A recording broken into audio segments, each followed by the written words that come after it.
I'd like to welcome my next guest into this 3 o'clock hour, Vincent Mesolella with the Narragansett Bay Commission. Thank you for joining us. Oh, it's my pleasure. And for coming back here today. Having me, yeah. Because your name in the Narragansett Bay Commission's been the talk of the town right now. It is. As we're looking at what potential options might be from Providence and this administration under Jorge Elorza, if Providence Water under this administration is looking to pursue consideration of privatizing or leasing, what are you looking at as Providence, even taking a step back, as Providence is going through the thought process, what are you looking at to see what they do and what they're thinking? Well, there are a number of things, of course, but I think it's important to note that this discussion between the Narragansett Bay Commission and the series of mayors since 1991 has been going on. This isn't new. Yes, it has. So this is not a new issue. No. There are those who are suggesting that this issue has only arisen because the city of Providence is looking for a, quote, bailout of their pension liability issue. But this transaction has nothing to do with that. We've had discussions with all the mayors from Vincent Buddy Cianci all the way on through this present mayor over the last 25 years, because the transaction itself is a very logical and reasonable one, and one which makes a lot of sense. So you talk about other administrations taking a look at it, and other administrations haven't taken that next step yet. What is the process that, in your estimation, that they're going through as they go through this consideration process? Well, I do know that the mayor's administration solicited a value, an appraisal of the system. We understand from what we've read in the Providence Journal that the appraisal came out to be about $407 million. We did not analyze that from a capital expenditure perspective as to what capital would have to be spent to put the system in a condition which is appropriate for long-term water consumption uses. But they went through that process. We are also we'll go through a process. We've gone through very cursory review of the value, and we haven't come up with a final number yet, but as they go through the process, we're going through a process, and eventually we'll come up with a number which we think makes sense. Do you have an anticipated time frame? Well, yeah, so you probably have read that the matter is sitting in the General Assembly right now. Bills have been submitted by the City of Providence with respect to its ability to actually enter into a transaction, whether it's a sale, a lease, or a merger with Narragansett Bay Commission, or their bill is very generic. Okay. It doesn't specifically say Narragansett Bay Commission. We have submitted legislation which is also very generic, which gives the Narragansett Bay Commission statutory authority to actually acquire water systems, not necessarily just the City of Providence. A blanket, but blanket legislation. Before we sneak out, I'm going to get you a little closer over here. So you're taking a look at this, and we've had you on for the Narragansett Bay Commission's success with sewers, if you will. What's in the sauce that makes you think that you'd be great at water?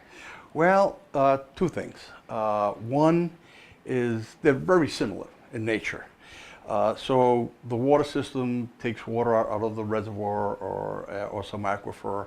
They treat it and they put it through a transmission line, and then they distribute it to respective cities and towns through other municipal water agencies. What we do is we get the other end of the pipe. That's what everyone's dumping in the water. That's the dirty water, and we clean that. And that's a much more sophisticated process, as you could well imagine, cleaning the dirty water. And we also do pipes, and we collect water. We have a collection system. We treat it, and then we discharge it. So in any event, we're dealing with pipe, especially for capital improvements. As a matter of fact, you probably know that along Greenville Avenue, the project in Johnston, the project that made the Citizens Bank World Corporate Center a reality is the fact that we needed utilities, water and sewer. Narragansett Bay Commission took on that responsibility. We did not only the sewer lines, but we did the water lines. That made that project a reality. So we see enormous economies of scale in the capital improvements program, not only for the sewer improvements, but also for water improvements and delivery systems. So let's talk bottom line here as people from around Rhode Island are taking a look at this potential. Let's talk about the non-Providence ratepayers and how would they be protected in any sort of deal between Providence Water and a Narragansett Bay Commission? Yeah, so, and that's a legitimate question, and we're confronted with that question pretty much on a daily basis. So what we have represented to the General Assembly leaders and the Governor's office is that whenever we do a transaction, if it ever comes to fruition, it will provide for rate protection for the ratepayers, at least for the 3 to 5 years. With regard to the acquisition cost, with regard to capital improvements that may become necessary, those rates will be subject to a public utilities review, same as Narragansett Bay Commission is subject to a public utilities review for any potential rate increases that has to do with capital improvements.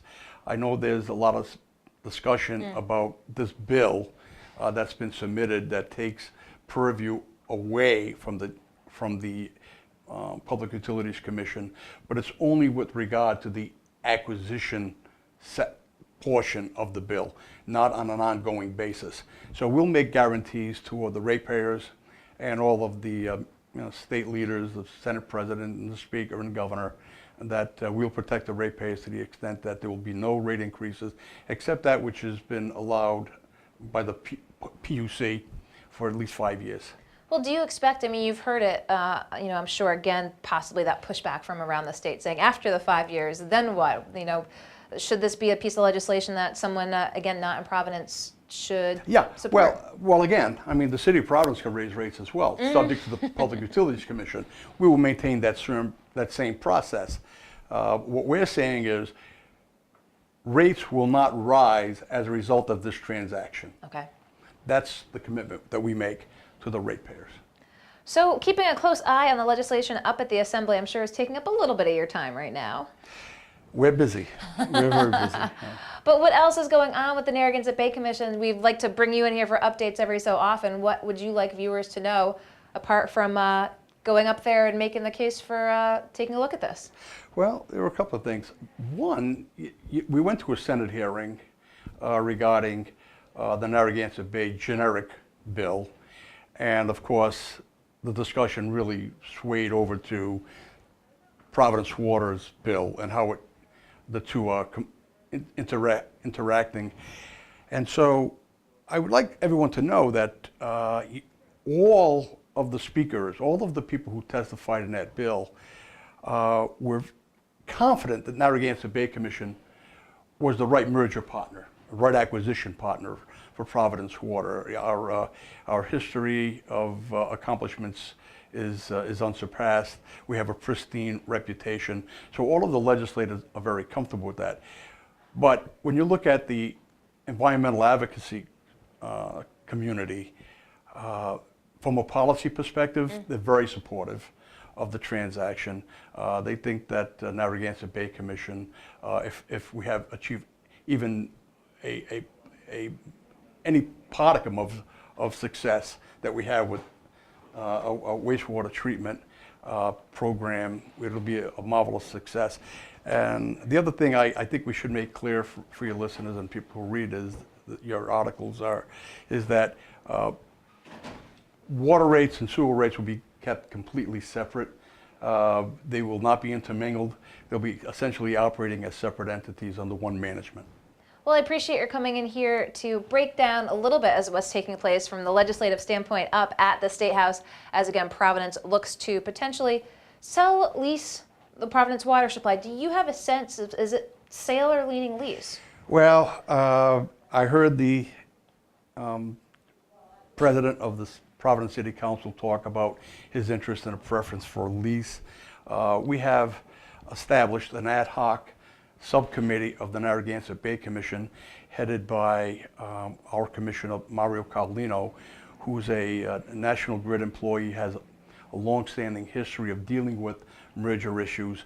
The ad hoc committee has suggested that they're interested in a sale, and at this time would not have an interest in a lease. But that does not mean to say that sometime in the future that discussion is reopened, and if we can find the benefits of either the sale or the lease, we'll proceed.